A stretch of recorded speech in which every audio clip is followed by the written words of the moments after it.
नमस्कार। आज हम बात करना चाहते हैं कि राष्ट्र क्या है।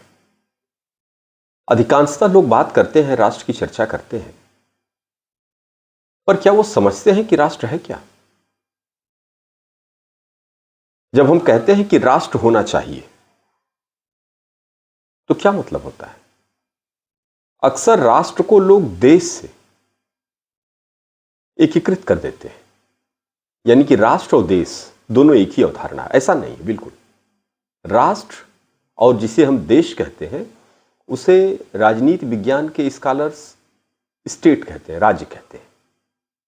और एक सामान्य आदमी को समझने के लिए यह बता दें कि जो राज्य यानी कि प्रदेश है, वह वास्तव में जो राजनीति विज्ञान का स्कॉलर है, उसके लिए राज्य यानी कि प्रदेश, वह राज्य का मतलब नहीं होता है।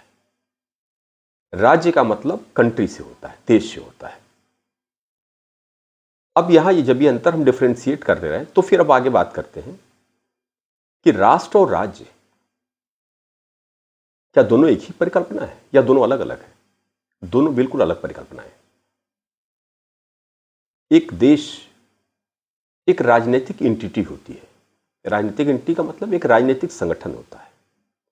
जब भी हम देश की चर्चा करते हैं, तो अक्सर वह बात दिमाग में आती है कि वहां एक सरकार होगी, उस राज्य का अपना एक निश्चित क्षेत्रफल होगा, एक सर्टेन बाउंड्री होगी, वहां एक संप्रभुता होगी, एक सॉवरेंटी होगी उस देश की। सॉवरेंटी का मतलब सुप्रीम पावर। वो देश अपने आंतरिक क्षेत्र में सुप्रीम होगा, वो किसी से गवर्न नहीं होता है, किसी का सबॉर्डिनेट नहीं होता है और किसी से ऑर्डर नहीं लेता है। लेकिन राष्ट्र क्या है? राष्ट्र के लिए बिल्कुल सबकी जरूरत नहीं है। न किसी सरकार की जरूरत है, न किसी भूभाग की जरूरत है, बिल्कुल जरूरत नहीं होती है। यह मैं सैद्धांतिक स्तर पे बता रहा हूं कि राष्ट्र के लिए इन सब चीजों की जरूरत नहीं होती। तो राष्ट्र क्या है? एक फीलिंग है, एक भावना है। कैसी भावना? जो एक को दूसरे से जोड़ती है। और जो भावना एक को दूसरे से जोड़ती है, उस जोड़ने का आधार क्या होता है? समान संस्कृति। अब संस्कृति में बहुत सारी बातें आती हैं। भाषा एक समान हो, लोकाचार एक समान हो, रस्म रिवाज परंपराएं एक समान हो। कई बार नृजातीय उद्भव, यानी कि किस नृजाति में जन्म हुआ है। जैसे हम लोग मेडिटेरियन हैं, तमाम जो नॉर्थ ईस्ट के लोग हैं वो मंगोलाइड हैं, जो चाइना जापान ये सब मंगोलाइड हैं। तो अलग अलग नृजातीय उद्भव के लोग होते हैं। अब नृजातीय उद्भव यहां गौड़ है, उतना इंपॉर्टेंट नहीं है। इंपॉर्टेंट क्या है? इंपॉर्टेंट यह है कि जो संस्कृति है, वह संस्कृति क्या है? वह संस्कृति यह है कि हम किसी बात को किस दृष्टिकोण से देखते हैं। हमारे सोचने समझने आचरण करने, एक दूसरे के प्रति बिहेव करने, यानी कि प्रेम भाईचारा ईर्ष्या घृणा भी, ये सब इसी का पार्ट है। एक अच्छे मनुष्य में ईर्ष्या घृणा नहीं होती है, ऐसा नहीं होता। ईर्ष्या घृणा होती है, ये तो मानव का स्वाभाविक गुण है। लेकिन एक समझदार व्यक्ति अपनी ईर्ष्या पे अपनी घृणा पे नियंत्रण पाता है। तो राष्ट्र होना चाहिए। राष्ट्र के बिना किसी का भी अस्तित्व संभव नहीं है। अक्सर राष्ट्र को धर्म से जोड़ देते हैं, बिल्कुल गलत है। धर्म मानव निर्मित बिल्कुल आधुनिक अवधारणा है। किसी धर्म का उद्भव ईसा के पहले हुआ था, किसी धर्म का उद्भव और पहले हुआ था, किसी धर्म का उद्भव ईसा के 600-700 साल बाद हुआ था। यह बिल्कुल अलग फिनोमिना है धर्म। और जो धर्म के आलंबरदार हैं, क्या मतलब कि जो धर्म के व्याख्याता हैं, उन्होंने एक निश्चित जीवन पद्धति, एक निश्चित जीवन शैली, प्रार्थना पूजा इबादत, इन सब का निर्माण किया और अलग अलग पंथ का निर्माण कर दिया। तो धर्म क्या है? धर्म भी धर्म इति धार्यत्रे, जिसे धारण किया जा सके वही धर्म है। पर पंथ मजहब संप्रदाय, ये तो बिल्कुल अलग चीज है ना, कि हम कैसे पूजा करते हैं, कैसे इबादत करते हैं, कैसे प्रेयर करते हैं। फिर हम संस्कृति पे आते हैं। राष्ट्र होना चाहिए। क्यों होना चाहिए? क्योंकि राष्ट्र के बिना व्यक्ति का अस्तित्व संभव नहीं है। और अगर व्यक्ति संभव है, व्यक्ति का अस्तित्व, अगर व्यक्ति जीता है, तो जिस गरिमा के साथ व्यक्ति का, इंडिविजुअल का अस्तित्व होना चाहिए, वो नहीं हो पाता है।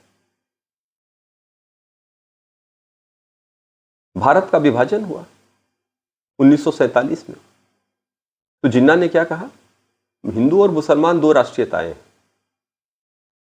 तो दो अलग राष्ट्र बन गए, भारत और पाकिस्तान। तो भारत तो आज भी वही है, पर पाकिस्तान चार टुकड़े के टूटने की तैयारी पर है। अगर धर्म ही राष्ट्रीयता का आधार है, तो पाकिस्तान क्यों टूट के कगार पे है? और फिर पाकिस्तान, पूर्वी पाकिस्तान और पश्चिमी पाकिस्तान तब थे, और आज पाकिस्तान और बांग्लादेश क्यों टूट गए? भारत तो आज भी बना हुआ है।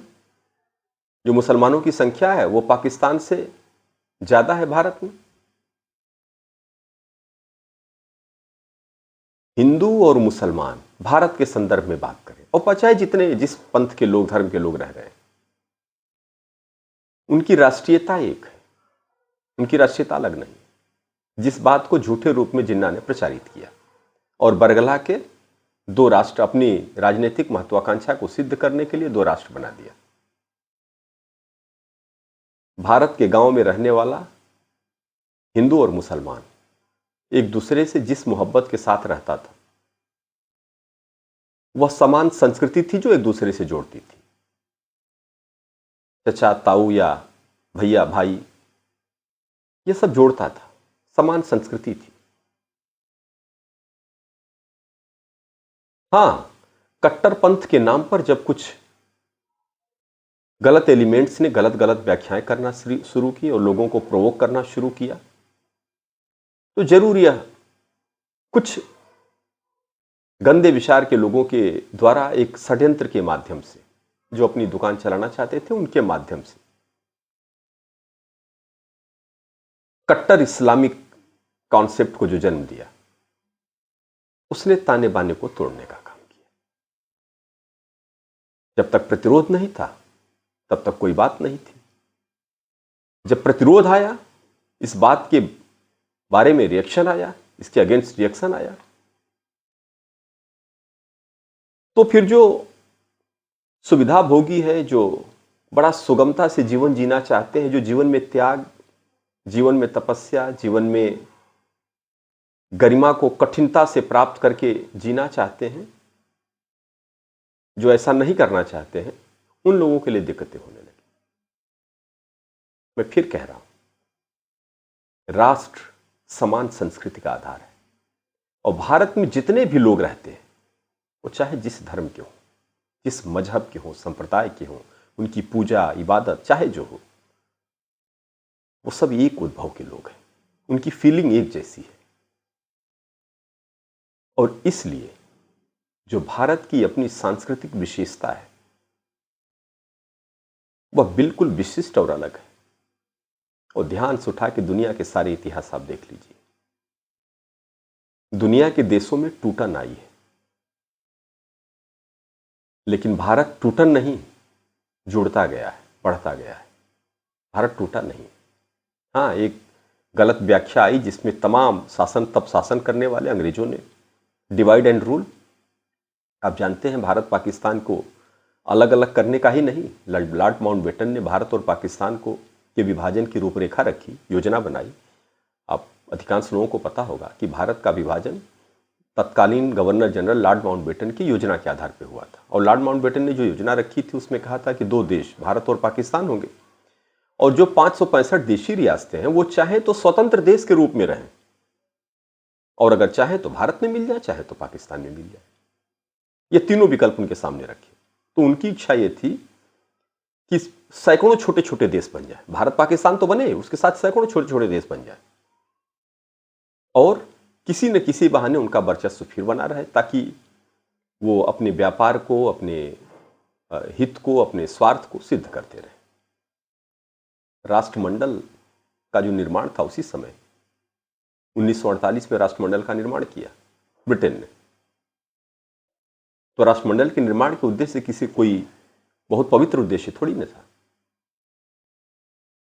तो वो एक बड़ा षड्यंत्र था जिसमें जिन्ना जैसे लोग भी शामिल हुए और कुछ कांग्रेस के अपने स्वार्थ पसंद लोग थे, तत्कालीन कांग्रेस के। मैं तत्कालीन कांग्रेस को दोषारोपित नहीं कर सकता, लेकिन कुछ लोगों की महत्वाकांक्षा रही होगी जिन्होंने सबने मिलके और दो टुकड़े कर दिए। मैं फिर कह रहा हूं, राष्ट्र रहना चाहिए, राष्ट्र पहचान होती है। और जो रोटी है वो इतना इंपॉर्टेंट नहीं है।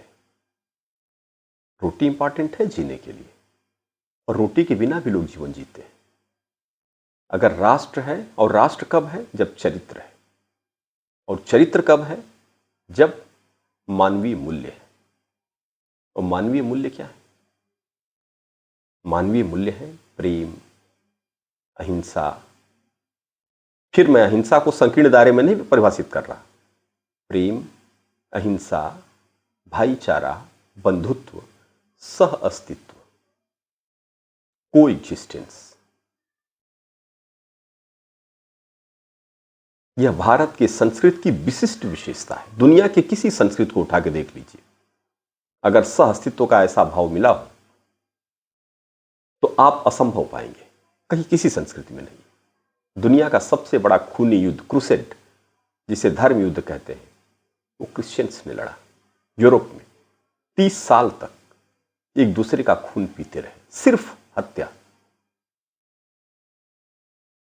फिर उसके बाद इस्लामिक कंट्रीज को देख लीजिए, आज लड़ रहे हैं। भारत एक ऐसा सांस्कृतिक समूह है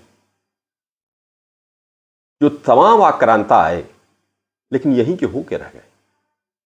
शक, हूण, कुषाण, आप उठा के देख लीजिए। इस्लाम, तमाम क्रिश्चियन से ही रह गए। भारत की अपनी जो सामासिक संस्कृति है उसमें एक अविरल धारा बहती है। ये जो समष्टि है उसमें एक अविरल धारा जो बहती है वो भारत भूमि की अपनी विशिष्ट सांस्कृतिक धारा है जो राष्ट्र के रूप में स्थापित करती है। इसलिए हमारा सगा हमारे अपने समाज, अपने संस्कृति का व्यक्ति हो सकता है, कोई गैर मुल्क का व्यक्ति हमारा सगा नहीं हो सकता। और इसलिए यह राष्ट्र रहना चाहिए जिसे हम भारत कहते हैं। अब यह अलग की बात है कि तमाम जो विद्वान हैं वो कहते हैं कि India is a nation in making. State तो है, India is a state, but nation in making. एक देश तो है लेकिन एक राष्ट्र नहीं है। एक ऐसा राष्ट्र है जो अभी बन रहा है, ये तमाम लोग कहते हैं। लेकिन ये वही लोग कहते हैं जिनकी अपनी समझ विभाजनकारी होती है और विभाजन पर टिकी होती है। तो मैं फिर कहता हूं, ये जो राष्ट्र है, ये जो हमारी पहचान है, इसके प्रति समर्पण, और समर्पण इस सीमा तक कि अगर जरूरत पड़े तो इस राष्ट्र के लिए बलिदान भी दे सकते हैं। और राष्ट्र बचा रहेगा तो हम और हमारे आगे की संस्थितियां भी बची रहेंगी। संस्थितियां का मतलब जो आने वाली हमारी वंशज है बचे रहेंगे। मैं फिर अपील करता हूं कि राष्ट्र के प्रति समर्पण होना चाहिए। जय हिंद, जय भारत।